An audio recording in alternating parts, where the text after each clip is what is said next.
The former Allies provoked each other. The West had no intention of budging from Berlin, but knew the Soviets wanted them out.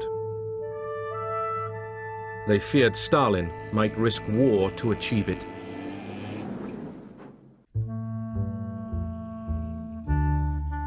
The Western Allies planned a currency reform in their zones. It would wipe out black market profiteers by making old currency valueless, and it would tie Germans to the West. The Russians weren't told. The introduction of the new Western currency in Berlin infuriated the Soviets, who debated what to do next.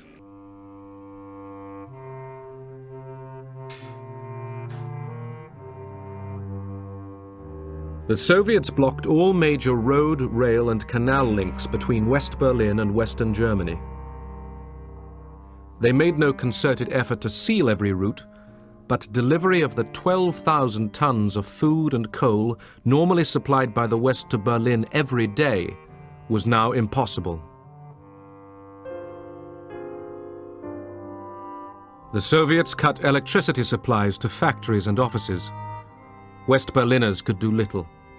Their only large power station had been dismantled for reparations by the Soviets in 1945. Stalin's purpose was clear: to force the Western Allies to change their policies or quit Berlin. In 1945, the Western Allies had made a written agreement with the Soviets. Planes could fly along 3 air corridors 20 miles wide to 2 Berlin airfields, Tempelhof and Gatow. Seaplanes could also set down on Lake Havel. In 1945, British and American pilots had rained death and destruction on Germany. Now, in 1948, they were flying again to Berlin.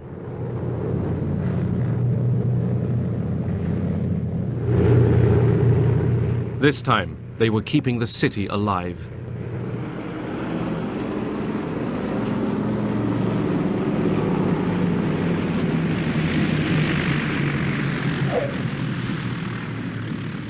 The airlift began, which was welcomed with incredible enthusiasm. People had such confidence in it. It was really remarkable.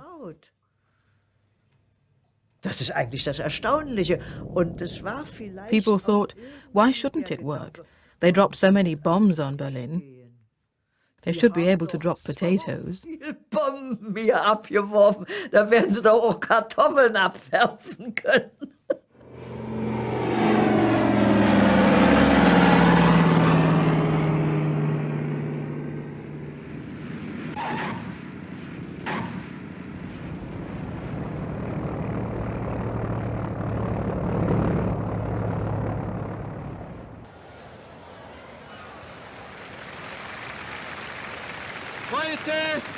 Heute ist der Tag, an dem nicht Diplomaten und Generäle reden und verhandeln.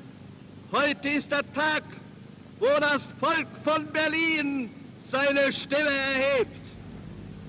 Ihr Völker in Amerika, in England, in Frankreich, in Italien, schaut auf diese Stadt und erkennt, dass ihr diese Stadt und dieses Volk nicht preisgeben dürft, nicht preisgeben könnt.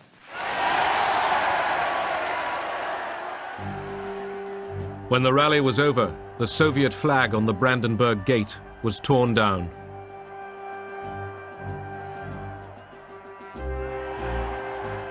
East Sector police and Soviet soldiers opened fire. 12 people were injured. 1 young Berliner was killed.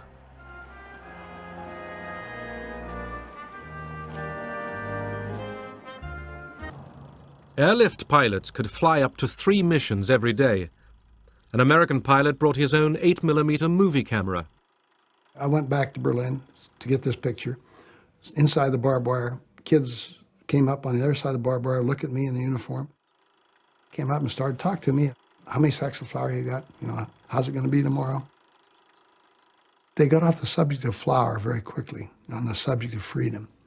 And said, look, he said, someday we'll have enough to eat. just give us a little. Just don't give up on us when the weather gets bad. We'll have enough. But if we lose our freedom, we may never get it back. And these kids were 8 to 14 years old. They blew my mind with their maturity and understanding of what was important. Halvorsen promised the children that he would return with chewing gum and chocolate dropped from tiny parachutes.